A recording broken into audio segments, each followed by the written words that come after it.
إن الحمد لله نحمده ونستعينه ونستغفره ونعوذ بالله من شرور أنفسنا ومن سيئات أعمالنا من يهده الله فلا مضل له ومن يضلل فلا هادي له وأشهد أن لا إله إلا الله وحده لا شريك له وأشهد أن محمدا عبده ورسوله يا أيها الذين آمنوا اتقوا الله حق تقاته ولا تموتن إلا وأنتم مسلمون يا أيها الناس اتقوا ربكم الذي خلقكم من نفس واحدة وخلق منها زوجها وبث منهما رجالا كثيرا ونساء واتقوا الله الذي تساءلون به والأرحام إن الله كان عليكم رقيبا يا أيها الذين آمنوا اتقوا الله وقولوا قولا سديدا يصلح لكم أعمالكم ويغفر لكم ذنوبكم ومن يطع الله ورسوله فقد فاز فوزا عظيما أما بعد فإن خير الحديث كتاب الله وخير الهدي هدي محمد صلى الله عليه وسلم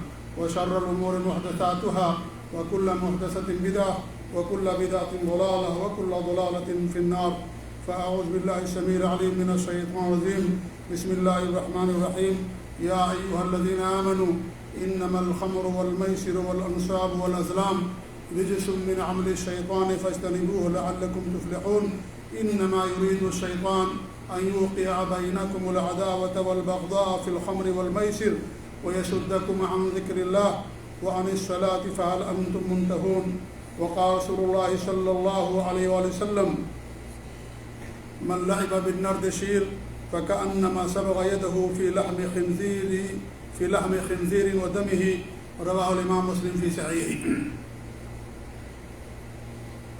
ہر قسم کی حمد و ثنا اللہ رب العالمین کی لائق و زیبا ہے، جس نے ہماری ہدایت اور رہنمائی کے لیے، زندگی گزارنے کے لیے انبیاء کرام کے مبارک سلسلے کو دنیا کے اندر قائم فرمایا، جس کی آخری کڑی آخری نبی آخری رسول جناب عربی محمد رسول اللہ صلی اللہ علیہ وسلم، جو ساری انسانیت کی طرف، پوری دنیا والوں کی طرف نبی رحمت بنا کر کے مبعوث فرمائے گئے۔ اللہ رب العالمین کی بے شمار برکتیں اور رحمتیں نازل ہوں ذات مبارکہ پر۔ اللہم صلی علی محمد وعلی آل محمد کما صلیت علی ابراہیم وعلی آل ابراہیم انک حمید مجید وبارک علی محمد وعلی آل محمد کما بارکت علی ابراہیم وعلی آل ابراہیم انک حمید مجید۔ معزز بھائیو، جیسا کہ میں نے 2-3 خطبہ پہلے یہ بات بیان کی تھی کہ کیمپوں میں خاص طور سے اور بہت سارے علاقوں میں جگہوں پر جوا، لاٹری اور سٹہ بازی یہ بڑی کثرت کے ساتھ شکایتیں ہم تک پہنچتی ہیں یا سننے میں آتا ہے کہ لوگ باقاعدہ ان علاقوں میں یا ان کیمپوں کے اندر جب انہیں تنخواہیں ملتی ہیں تو باقاعدہ سٹہ لگاتے ہیں یا جوا کھیلتے ہیں۔ میرے بھائیوں، یہ سراسر حرام اور ناجائز ہے، یہ بہت بڑا گناہ ہے۔ زمانۂ جاہلیت میں باقاعدہ یہ چیز رائج تھی، وہ لوگ بھی حرام کاری کرتے تھے اور اس طریقے سے جوا وغیرہ کھیلا کرتے تھے۔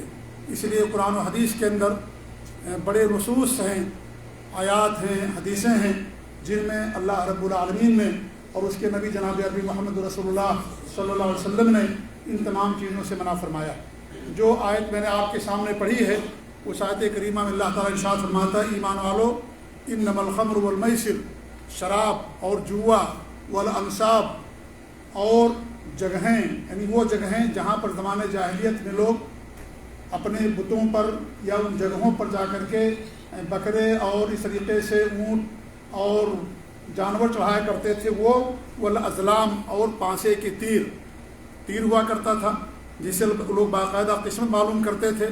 سفر پر جانے سے پہلے جاتے تھے خانہ کعبہ میں، ابراہیم علیہ السلام کی مورتی بنا رکھی تھی انہوں نے، اور ان کے ہاتھ میں پانسے کے 3 تیر تھے۔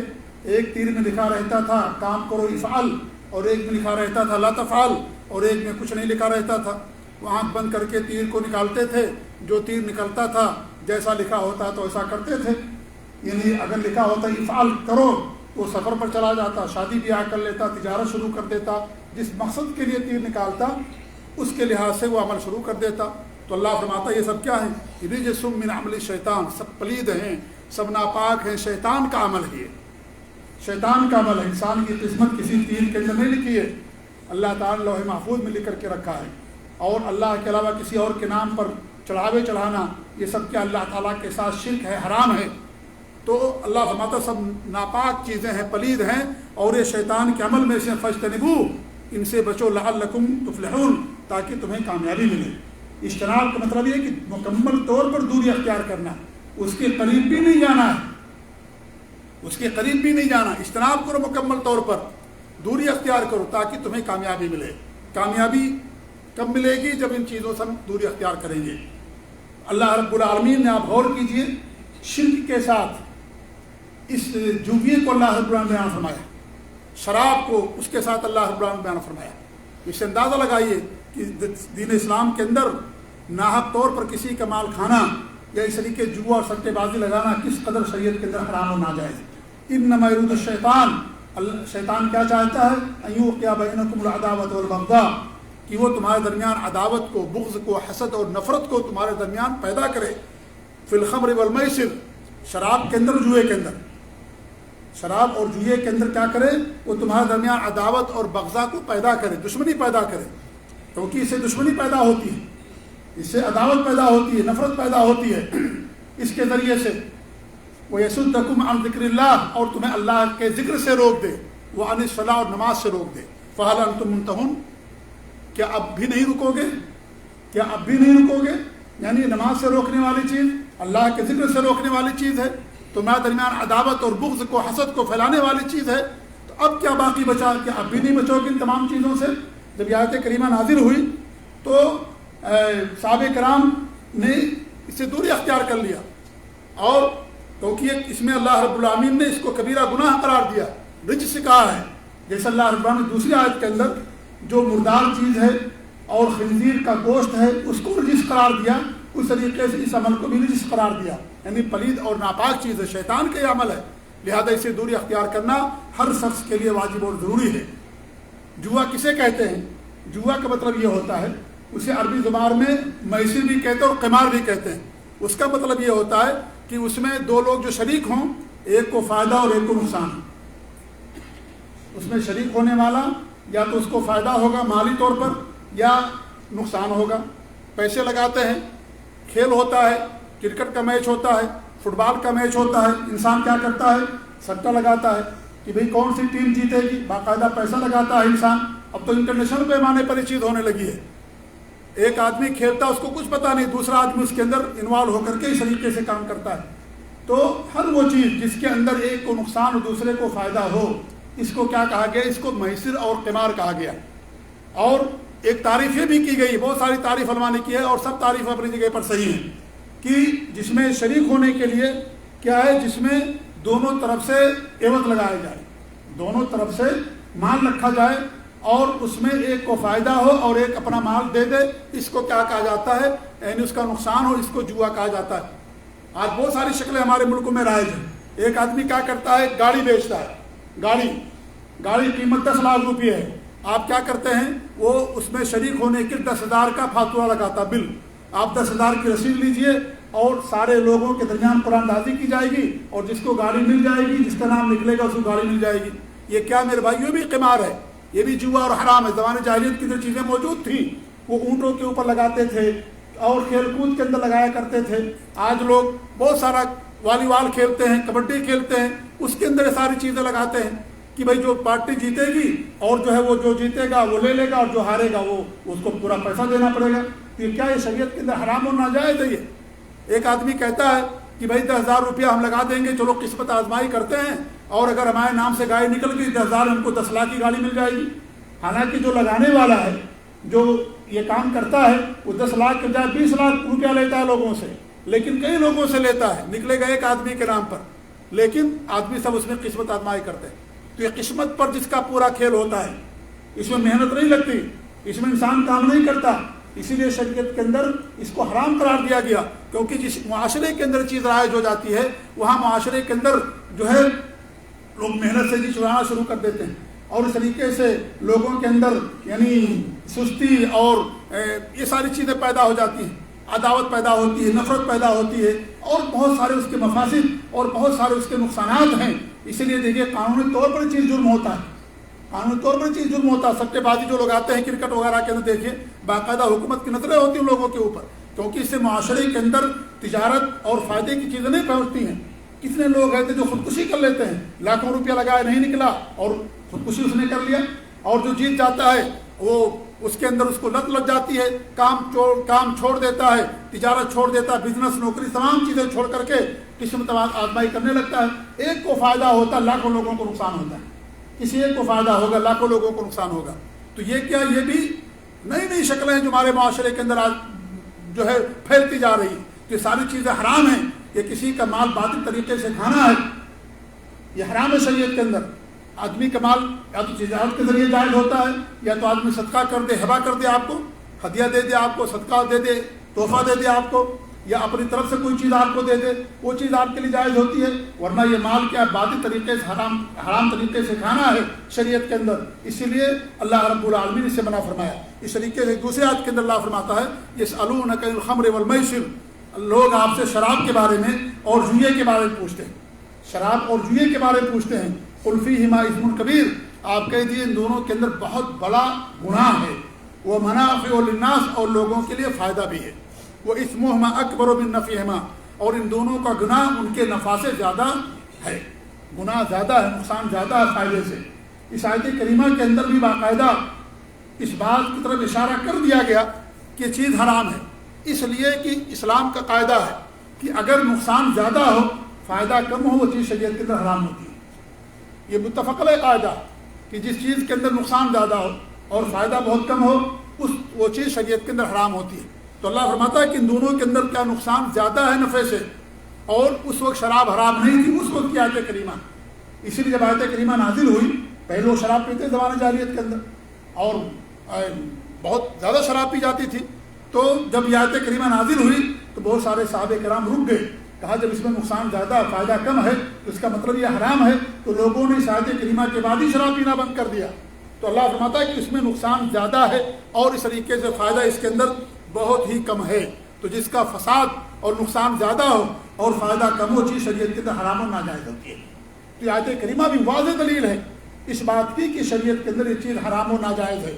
اس طریقے سے اللہ رب العالمین نے اور بھی بہت ساری آیتیں ہیں. وَلَا تَأْكُلُوا أَمْوَالَكُمْ بَيْنَكُمْ بِالْبَاطِلِ، اپنے اموال کو، اپنے مالوں کو آپس میں باطل طریقے سے نہ کھاؤ. یہ باطل طریقے سے کھانا ہے. مال اللہ رب العالمین کا ہے، اللہ رب العالمین نے اس کے کمانے کا طریقہ بتایا ہے. انسان تجارت کرے، بزنس کرے، زراعت کرے، اور اس طریقے سے جو ذرائع حلال ہیں ان کو انسان استعمال کرے، کیونکہ یہ اللہ تعالیٰ کا دیا وہ رزق ہے. جیسے انسان کے پاس صحت ہوتی ہے، عقل ہوتی ہے، دماغ ہوتا ہے، اور انسان کو اللہ نے اس کا پورا وجود دیا، یہ سب اللہ تعالیٰ کی طرف سے امانت ہوتی ہیں. انسان ان جگہوں کو وہیں پر استعمال کرتا ہے جس کی شریعت نے اجازت دی ہے. اس طریقے سے مال بھی ہے. اسی لیے اللہ رب العالمین نے مال کی نسبت اپنی طرف کی ہے کہ اصل مال اللہ تعالیٰ کا ہے. سارے خزانے زمین و آسمان کے اللہ رب العالمین کے ہاتھ میں ہیں. جب اللہ تعالیٰ کا مال ہے، اللہ کی امانت ہے ہمارے پاس، تو اللہ جیسے کہے گا ویسے انسان کو استعمال کرنا ہے، ویسے انسان کو مال کمانا ہے. یعنی کہ انسان جس طریقے چاہے چوری کر کے، بیمانی کر کے، جوا، لاٹری اور سٹے بازی اور اس طریقے سے حرام چیزیں، زمانے جاہلیت کے اندر بہت سارے طریقے رائج تھے مال حرام کمانے کے، انہیں میں سے یہ بھی طریقہ رائج تھا. اس لیے شریعت کے اندر اس کو باقاعدہ ہمیشہ کے لیے حرام قرار دیا گیا، کیونکہ ایک مال انسان کا اس کی کیا ہے، اس کی حرمت ہے. یعنی وہ مال انسان ایسے نہیں لے سکتا ہے. اللہ کے رسول صلی اللہ علیہ وسلم نے جب خطبہ دیا تو کیا خطبے کے اندر ارشاد فرمایا؟ خطبۃ الوداع کے اندر جو آخری خطبہ تھا آپ کا، حجۃ الوداع کے اندر جو خطبہ دیا آپ نے، انما اموالکم واعراضکم ودماؤکم حرام علیکم کحرمۃ یومکم ھذا فی شہرکم ھذا وفی بلدکم ھذا. تمہارے مال، تمہاری عزتیں اور تمہارا خون ایک دوسرے پر ایسی حرام ہے جیسے حرمت والا مہینہ ہے، یہ حرمت والا دن ہے، یہ حرمت والا جو ہے ملک ہے، شہر ہے. جیسے سب حرمت، تمام چیزوں کی حرمتیں اکٹھا ہو گئی ہیں، ایسی ساری چیزیں حرام ہیں ایک دوسرے کے اوپر. ہم کسی دوسرے کے مال ناجائز طریقے سے نہیں لے سکتے. ہم جب تک وہ نہ دے اپنے خوشدلی سے، اور وہ بھی شریعت میں اس کی اجازت ہو. ایسا نہیں کہ انسان اگر اپنی طرف سے کوئی چیز دے دے لیکن حرام ہے شریعت کے اندر. جیسے سود ہے، مان لیجئے ایک آدمی کہتا بھائی میں آپ کو اپنی طرف سود دیتا ہوں، اور اس طریقے سے اور انسان بغیر اس کے کرتا ہے، تو جو چیز حرام ہے وہ حرام رہے گی اگرچہ دونوں لوگ اس پر راضی ہوں. اگرچہ کچھ لوگ کہتے ہیں کہ بھائی جس پر دونوں راضی ہو جائیں وہ چیز حلال ہو جاتی ہے. ایسا نہیں قاعدہ یہ کہ جس پر دونوں راضی ہو جائیں اور وہ چیز آپ کے لیے حلال ہو جائے.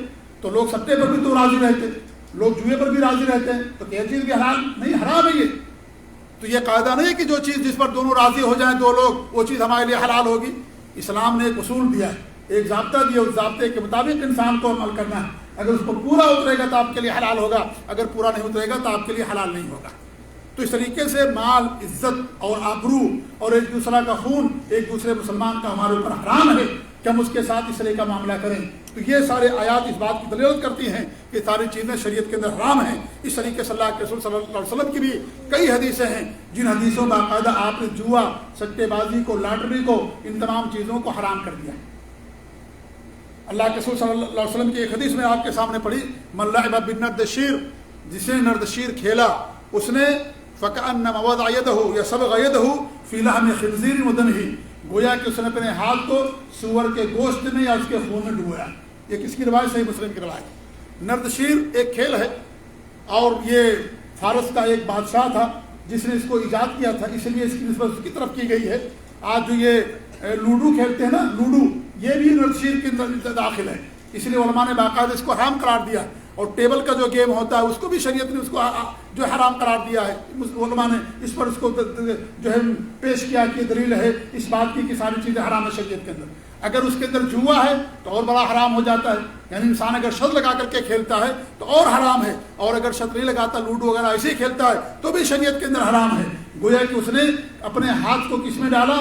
گویا کہ اس نے اپنے ہاتھ کو یعنی خنزیر، سور کے گوشت میں اور اس کے خون میں اپنے ہاتھ کو ڈبویا.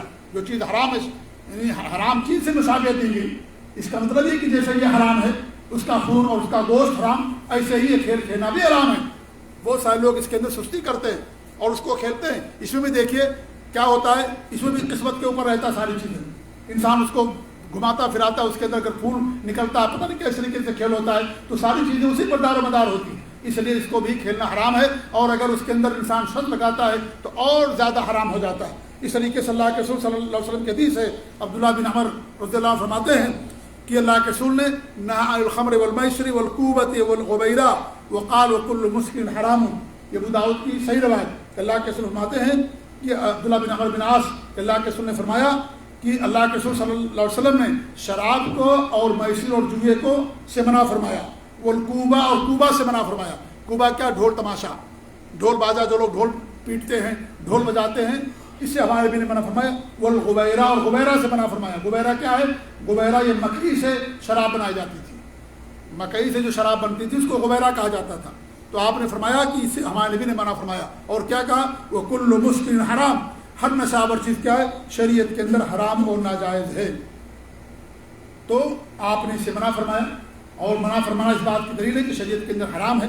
اس طریقے سے اللہ کے رسول کی ایک دوسری روایت ہے کہ من لعب بالنرد فقد عصى الله ورسوله، جسے نرد کھیلا، جوا کھیلا، اس نے اللہ اور اس کے رسول کی نافرمانی کی. اللہ اور اس کے رسول کی سے نافرمانی کی. بہت ساری حدیثیں ہیں جن حدیثوں کے اندر اللہ کے رسول صلی اللہ علیہ وسلم نے ان تمام چیزوں سے منع فرمایا. بخاری کی ایک روایت ہے، ابو ہریرہ رضی اللہ تعالیٰ عنہ اس حدیث کی روایت کرنے والے فرماتے ہیں کہ اللہ کے رسول نے فرمایا من حلف باللات والعزى، جس نے لات عزیٰ کی قسم کھائی، فلیقل لا الہ الا اللہ، لا الہ الا اللہ کہے، کیونکہ لات عزیٰ کی اللہ کے علاوہ دوسروں قسم کھانا حرام ہے شریعت کے اندر. حرام ہے، شرک ہے، یہ کفر ہے یہ، اگر کوئی اللہ کے علاوہ کسی اور کی قسم کھاتا ہے. تو آپ فرماتے ہیں کہ لا الہ الا اللہ کہے، اپنے ایمان کی تجدید کرے، وہ لا الہ الا اللہ پڑھ کر کے اپنے ایمان کا ثبوت دے اگر وہ غیر اللہ کے علاوہ کسی اور کی قسم کھاتا ہے. ومن قال صاحبہ، اور جس نے اپنے کسی ساتھی سے کہا تعال اقامرک، آؤ ہم دونوں جوا کھیلتے ہیں، فلیتصدق بشیء، اس کو چاہیے کہ وہ کسی چیز کا صدقہ کرے. اتنا کہنا کہ آؤ ہم دونوں جوا کھیلتے ہیں، کھیلا نہیں اس نے، اتنا اس نے صرف کہا کہ چلو ہم دونوں جوا کھیلتے ہیں، چلو ہم دونوں سٹا لگاتے ہیں، لاٹری کھیلتے ہیں. تو اتنا کہنے کی وجہ سے ہمارے بھی فرماتے اس نے حرام کام کیا، اس کو اس گناہ کو دھلنے کے لیے اس کو صدقہ کرنا چاہیے. جیسے کہ اللہ کے رسول صلی اللہ علیہ وسلم کی حدیث ہے کہ اگر کوئی آدمی سے گناہ ہو جائے تو اس کے بعد کیا کرے؟ نیکی کر لے، اور وہ نیکی گناہ کو مٹا دیتی ہے. تو یہ گناہ ہے، تبھی ہمارے نبی نے اس کو صدقہ کرنے کا حکم دیا، اور کہا کہ اتنا کہنا ہی کہ آؤ ہم دونوں جوا کھیلتے ہیں، لاٹری لگاتے ہیں، یہ بھی حرام ہے شریعت کے اندر، لہذا ہمارے نبی نے اس کو صدقہ کرنے کا حکم دیا. تو میرے بھائیوں، کتاب و سنت کے اندر بہت سارے نصوص ہیں، علماء کے بہت سارے اقوال ہیں جن سے بات ثابت ہوتی ہے کہ ان چیزوں کا کھیلنا کیا ہے، شریعت کے اندر حرام اور ناجائز ہے. یہ چیزیں اللہ کے ذکر سے روکتی ہیں، اللہ کے نماز سے روکتی ہیں. آپ دیکھیں عام طور پر جو لوگ لگاتے ہیں وہ لوگ نماز سے بھی دور ہوتے ہیں، اذان ہوتی رہتی کیونکہ ان کو جیتنا رہتا ہے. نماز چھوڑ کر کے، اللہ کا ذکر چھوڑ کر کے، تمام چیزوں کو چھوڑ کر کے اس کے پیچھے لگے رہتے ہیں، ایک ایک چیز پر ان کی نظر ہوتی ہے. تو یہ چیزیں اللہ کے ذکر سے روک دینے والی، یہ شیطان کا عمل ہے یہ. اور جہاں جس علاقے میں چیز زیادہ ہوتی ہے وہاں جرائم کا پھیلاؤ بہت ہوتا ہے، چوریاں ہوتی ہیں. جس کے اندر لت لگ جاتی ہے اس چیز کی، ایک مرتبہ اگر کامیاب ہو جاتا ہے تو اکثر ناکام رہتا ہے، لیکن جب لت گئی پیسہ نہیں ملتا اس کے لیے چوری کرتا ہے. جیسے اولاد ہوتی ہے، اگر اولاد کو کوئی بری لت لگ جائے یا کسی آدمی کو اور اس کے پاس پیسہ نہ ہو تو چوری بھی کرتا ہو. ایک نشہ ہو جاتا ہے انسان کے پاس، اور نشہ جب تک پورا نہیں ہوتا جب تک اس کو چین اور سکون نہیں ملتا. وہی چیز ہے جس کے اندر جن لوگوں کے ہر چیز پائی جاتی ہے وہ باقاعدہ اپنی پوری دولت، اپنا پورا مال اسی کے اندر لگا دیتے. جرائم اور چوری ڈکیتی اور اس طریقے سے بڑے بڑے جرائم معاشرے کے اندر پھیلتے ہیں. اور جو ہے لوگ محنت سے جی الگ چراتے ہیں. وہ کہتے ہیں کہ ہم ایک رات کے اندر بادشاہ بننا چاہتے، مالدار بننا چاہتے، اور ایک لاٹری کے اندر، اور اسی کے اندر آدمی پڑا رہتا ہے اور پورا مال وہ گنوا دیتا ہے، پورا مال وہ برباد اس کا ہو جاتا ہے. اور اگر کوئی مال کبھی مل بھی جائے اس کو تو آپ دیکھیے وہ مال اس طریقے سے برباد ہو جاتا ہے. آپ پڑھیے، پوری تاریخ پڑھیے، پوری ہسٹری پڑھیے، جو بھی یہ لوگ کا کاروبار کرتے کوئی آدمی کامیاب نہیں ہوا، کبھی کامیاب نہیں ہوا. اگر وقتی طور پر اس کو پیسہ ملا بھی، کبھی لاٹری میں جیت بھی گیا تو میرے بھائیوں اس سے کہیں زیادہ وہ پیسہ لگا چکا ہوتا ہے، اس سے کہیں زیادہ زندگی پیسہ لگا چکا ہوتا ہے. اس لیے یہ سب دھوکہ ہے، شیطان کا کام ہے. شیطان انسان کو دھوکہ دیتا ہے، اس کو فقر اور فحشہ کی تعلیم دیتا ہے وہ، اور اس طریقے سے اس کو تسلیاں دیتا ہے کہ اب کی لگاؤ، اب کی نکل جائے گا، اب کی لگاؤ، اب کی نکل جائے گا، اس بار نکالو لگاؤ نکل جائے گا. اور اللہ کی فٹکار تو الگ سے ہوتی ہے، اللہ تعالیٰ کی لعنت الگ سے ہوتی ہے. خسارہ ہی خسارہ، دنیا کے اندر بھی خسارہ، آخرت کے اندر بھی خسارہ. اور ایسے مال کے اندر میرے بھائیوں کبھی برکت نہیں ہوتی ہے، انسان کا چین چھن جاتا ہے، اس کا سکون آپ اس کے چہرے سے پتہ لگا لیں گے. کیا آدمی اس طرح کا کاروبار کرتا ہے اس کے پاس راحت اور سکون نہیں رہتا، ہمیشہ اس کا دماغ اسی کے اندر لگا رہتا ہے. کبھی کبھی انسان خودکشی پر بھی مجبور ہو جاتا ہے. کتنے لوگ خودکشیاں کرتے ہیں، پیسہ لگایا، سب بیچ با کر کے پوری دولت لگا دیا اور اس کا فائدہ نہیں ہوا، کامیاب نہیں ہو، جا کر کے اس نے خودکشی کر لی. تو میرے بھائیوں یہ حرام ہے شریعت کے اندر. آپ محنت کیجئے، نوکری کیجیے جو شریعت نے حلال کی ہے، زراعت کا کام کیجیے، محنت کیجیے، عمل کیجیے، اس کے اندر اللہ رب العالمین نے برکت رکھی ہے. تجارت کیجیے، بزنس کیجیے، جو شریعت نے حلال قرار دیا ہے وہ چیز انسان کرے. اور جو حرام ہے شریعت کے اندر، جوا وغیرہ، یہ کیا ہے؟ یہ اللہ اور اس کے رسول کی نافرمانی ہے، اور اللہ اور اس کے رسول کی نافرمانی سخت گناہ ہوتا ہے. اس لیے ہمیں چاہیے یا ان لوگوں کو جو اس بری لت کے اندر ملوث ہیں ان کو چاہیے کہ اللہ تعالیٰ سے توبہ کریں اور اس طریقے سے اس برے عمل کو چھوڑ دیں اور یقین جانیں کہ اس میں ان کے لیے کوئی بھلائی نہیں. اگر سچا ایمان اللہ پر، اس کے نبی پر ایمان ہے، قرآن حدیث پر سچا ایمان ہے ان کا، اور یہ جانتے ہیں کہ اللہ اور اس کے رسول برحق ہیں، سچے ہیں، اگر ایمان ہے ان کا تو اس بات کو یقین کر لیں کہ اس کے اندر ان کے لیے کوئی بھلائی نہیں، کوئی ان کے فائدہ نہیں، سوائے نقصان کی کوئی فائدہ نہیں. وقتی طور پر انسان کو فائدہ نظر آتا ہے لیکن حقیقت یہ ہے کہ اس کے اندر کوئی فائدہ نہیں ہوتا. انسان بیماریوں کے اندر ملوث ہو جاتا ہے، برے مقدمات کے اندر پھنس جاتا ہے، ایکسیڈنٹ کا شکار ہو جاتا ہے، اور نہ جانے کیا کیا اس کے اوپر مصیبتیں آ جاتی ہیں کہ سارا پیسہ جو کسی لاٹری سے لیا، حرام طریقے سے کمایا، حرام طریقے کے اندر جاتا ہے، حرام طریقے کے اندر جاتا ہے. آپ دیکھیں اپنے معاشرے کے اندر نظر اٹھا کر کے، جو بھی جتنا زیادہ حرام کاروبار کرتا ہے اس کا پورا مال حرام چیزوں کے اندر جاتا ہے، حرام چیزوں کے اندر اس کا پورا مال صرف ہو جاتا ہے. برکت ختم ہو جاتی ہے، کیونکہ برکت اس میں ہے جو اللہ اور اس کے رسول کے بتائے ہوئے طریقے کے مطابق جن کا کام کیا جاتا ہے. اللہ اور اس کے رسول کے بتائے ہوئے طریقے سے ہٹ کر کے کوئی بھی کام کرے گا اس کے اندر کبھی انسان کے لیے برکت ہو ہی نہیں سکتی ہے، کوئی برکت نہیں ہو سکتی. آپ دیکھیں جو سودی کاروبار کرنے والے ہیں پورا نظام ایک دم ٹھپ پڑ گیا ہے اور ایک دم جو ہے سب تہبالا ہے اس کے اندر. وقتی طور پر انسان کو نظر آتا ہے لوگ سود پر لے گھر بنا لیتے ہیں، دکان لے لیتے ہیں، گاڑیاں لیتے ہیں، لیکن آخر میں کیا ہوتا ہے؟ سب کچھ چھن جاتا ہے ان کا. بینک والے آتے ہیں، پوری گاڑی لے کے چلے جاتے ہیں، گھر لے کے چلتے ہیں، پورا سامان کا ختم ہو جاتا ہے، کچھ ان کے پاس نہیں رہ جاتا. کیونکہ اللہ تعالیٰ یہ محق اللہ الربا، اللہ سود کو مٹاتا ہے، وہ بھی صدقات کے اندر اللہ رب العالمین فائدہ کرتا ہے. تو جو اللہ مٹائے اس کے اندر برکت کیسے ہو سکتی ہے؟ اس کے اندر فائدہ کیسے ہو سکتا ہے؟ اللہ رب العالمین ہم سب کے بارے میں سب زیادہ جاننے والا، جو چیز ہمارے لیے حلال سب سے زیادہ اللہ رب العالمین جاننے والا، اسے اللہ نے جس کو حرام قرار دیا اس کے اندر کبھی خیر اور کبھی برکت نہیں ہو سکتی. یہ ایمان رکھیے، یقین رکھیے، جیسے یقین ہے اللہ کی ذات پر، نبی پر یقین ہے، یہ یقین ہے کہ آج فلاں دن ہے، اس پر اس سے کہیں زیادہ ہمارا اللہ کی ذات پر اور اللہ کی تمام باتوں کی سچائی پر یقین ہونا چاہیے. اس قدر ایمان ہونا چاہیے انسان کا. اگر ایمان ہوگا تو ان تمام چیزوں پر انسان کو کبھی اس کے لگاؤ نہیں ہوگا اور نہ ہی کبھی انسان چیزوں کے پیچھے بھاگے گا. تو میرے بھائیوں ساری چیز حرام ہے، توبہ کریں جو اس کے اندر ملوث ہیں. اللہ تعالیٰ رزق حلال عطا فرمائے. اللہ رب العالمین نے رزق حلال کے اندر برکت رکھی ہے, اور یقین رکھیے کہ اللہ نے جتنا لکھا اتنا ہی آپ کو ملتا ہے, اس سے زیادہ نہیں مل سکتا, اس سے زیادہ نہیں مل سکتا. اللہ نے لکھا تھا کہ آپ کو اتنا مال ملے گا, لیکن آپ نے جلد بازی کیا اور حرام طریقے سے کما لیا. جیسا کہ اللہ کے رسول کی حدیث ہے کہ اگر انسان اللہ کی ذات پر توکل و بھروسہ کرے تو اللہ تعالیٰ اس کو ویسی روزی دے گا جسے روزی چڑیوں کو دیتا ہے. چڑیا صبح کو خالی پیٹ نکلتی ہیں, شام کو پیٹ بھر کے آتی ہیں. اللہ کے رسول کیا فرماتے ہیں کہ روزی کی تاخیر تمہیں اس بات پر نہ ابھارے کہ تم اللہ کے رزق کو حرام کے ذریعے سے بناؤ, لہذا طلب کے ذریعے سے حلال طریقے سے مال کو کماؤ, اتنا ہی اللہ تعالیٰ لکھے گا دے گا جتنا اللہ رب العالمین تمہارے لیے کر کے رکھا ہے. اللہ لکھا تھا کہ تم کو مال ملے گا, تم مرو گے بالدار, لیکن انسان جلد بازی کرتا ہے اور پھر کیا کرتا ہے, حرام طریقے سے کرنا شروع کر دیتا. جیسے اور بہت سارے لوگ ہوتے ہیں کہ اللہ نے ان کے لیے لکھا اولاد ملے گی ان کو, لیکن صبر نہیں کر پاتے اور حرام طریقے پر مزاروں پر چلے گئے, پیروں کے پاس چلے گئے اور ان سے جا کر کے اولاد مانگنے لگے. کون دیتا ہے اولاد؟ اللہ دیتا ہے اولاد, کوئی اللہ کے علاوہ اولاد نہیں دیتا, اللہ ہی دیتا ہے اولاد کو. لیکن انسان صبر نہیں کر پاتا. اللہ نے انسان کے لیے علاج رکھا, شفا رکھا, لیکن بیماری بڑھ گئی. کسی نے کہا کہ فلاں کام کر لو, جاؤ فلاں جگہ پر کسی کے نام پر ایک جو ہے بکری ذبح کر دو, یا اس طریقے سے کبوتر ذبح کر دو جا کر کے کسی چٹیل میدان میں, تمہاری بیماری دور ہو جائے گی. اور وہ گیا, اس کی بیماری دور ہو گئی. کس نے بیماری دور کیا؟ اللہ رب العالمین نے دور کیا.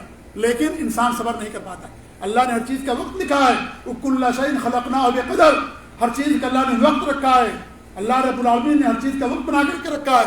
کب آپ کی شادی ہوگی, کب آپ کی اولاد ہوگی, کب آپ کو شفا ملے گی, کب بیماری ہوگی, تمام چیزوں کا وقت اللہ نے بنا کر کے رکھا ہے. لیکن ہم بے صبرے ہیں, ہم جلد باز ہیں, جلد باز دوسرے سے پیدا کیے گئے, اس لیے ہمیں صبر نہیں ہوتا اور انسان حرام کام کے ارتکاب کر لیتا ہے. لیکن ملتا وہی جو اللہ نے لکھا ہے. اگر ہمارا ایمان اور یقین ہو جائے تو کبھی انسان دنیا کے اندر خسارہ نہیں پائے گا. اللہ تعالیٰ دعا کہ اللہ رب العالمین ہمیں ہر حرام کام سے محفوظ رکھے, رزق حلال عطا فرمائے. اللہ رب العالمین گناہوں سے محفوظ رکھے, اپنی نافرمانی سے, نبی کی نافرمانی سے اللہ تعالیٰ ہم سب کو دور رکھے. اللہ رب العالمین نبی کی سنتوں پر, دین اسلام پر اللہ رب العالمین ہمیں قائم رکھے. ہماری وفات ہماری زبان سے کلمہ توحید جاری ہو. وفات کے بعد اللہ رب العالمین ہمیں قبر کے عذاب سے, جہنم کے عذاب سے محفوظ رکھے اور جنت الفردوس کے اندر جگہ نصیب فرمائے. آمین. بارک اللہ علی ولکم فی القرآن العظیم ونفعنی وإیاکم بالآیات الذکر الحکیم. انہ تعالی جواد الکریم الکبر الرسول الرحیم.